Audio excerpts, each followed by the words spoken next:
उसमें वादे किए किए हैं। वो वादे आपने सुन लिए होंगे, इसलिए मैं पढ़ना नहीं चाहता कि बहुत ज़्यादा उसके अंदर बातें कही गई है, क्योंकि ऑपरेशन सिंदूर जो नाम रखा गया और उसी के अकॉर्डिंग टू एक्ट किया सेनाओं ने। पर अभी इसके बाद में जो मैं देख रहा हूँ कि प्राइम मिनिस्टर ने कहा न्यूक्लियर ब्लैकमेलिंग नहीं चलेगी, अच्छी बात है। पीओके पे और आतंकवाद पे बात होगी, बहुत अच्छी बात है। जो बातें उन्होंने कल कही है, हम उसके अलावा आतंकवादियों को, उनके पनाहगारों को कोई अंतर नहीं करेंगे, नजर रहेगी हमारी, कार्रवाई जारी रहेगी।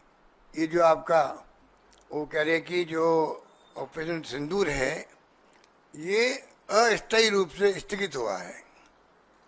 मैंने तो कभी सुना नहीं आज तक कि अस्थायी रूप से भी सीज फायर होते होंगे। सीज फायर का मतलब सीज फायर होता है, सोच समझ के होता है। इसका मतलब ये सीज फायर भी बिना सोच समझ के हुआ है। पता नहीं सीज फायर का क्या होगा, कब वापस भड़क जाए पाकिस्तान, कोई पता ही नहीं इसका मतलब। जब आप कह रहे हो कि तो अस्थायी है, तो अस्थायी है आपका सीज फायर, आतंक के विरुद्ध कार्रवाई जारी रहेगी, तो फिर आप बताइए ये ऑपरेशन स्थगित कैसे होगा आपका? इसका मतलब तो या तो दबाव में जो अमेरिका में बैठ करके टेलीफोन पे बात की होगी प्राइम मिनिस्टर से पाकिस्तान और हिंदुस्तान के, या एमईए के विदेश मंत्री से की होगी, पता नहीं। इतना बातें क्लियर होनी चाहिए सामने। तो ये इस तरीका जो मैं समझता हूँ कि जो अपनाया गया है।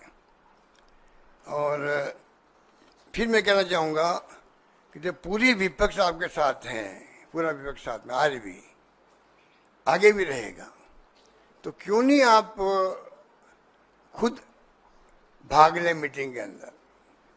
ऑल पार्टी मीटिंग की बात तो की जा रही है, उनको भाग लेना चाहिए।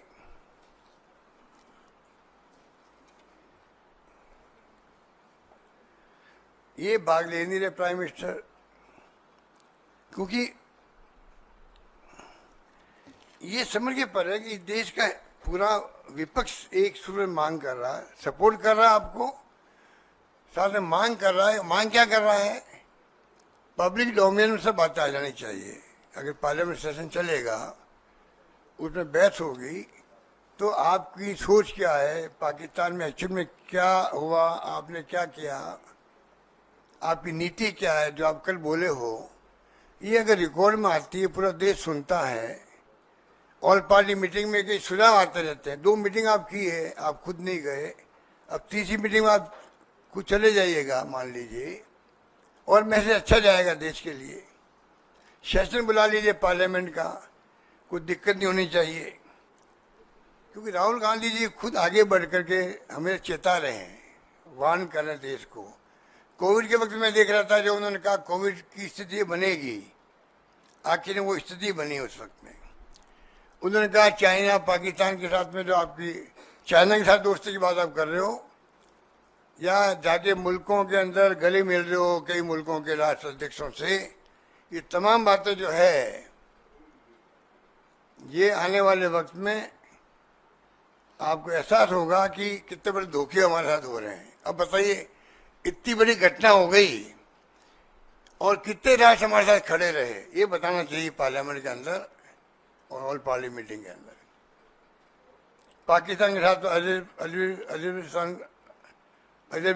अजरबैजान था, और साथ में वो टर्की लग गया। टर्किया का नाम हर टर्किया हो गया ना, मतलब हम तो बचपन में टर्की सुनते आ रहे हैं।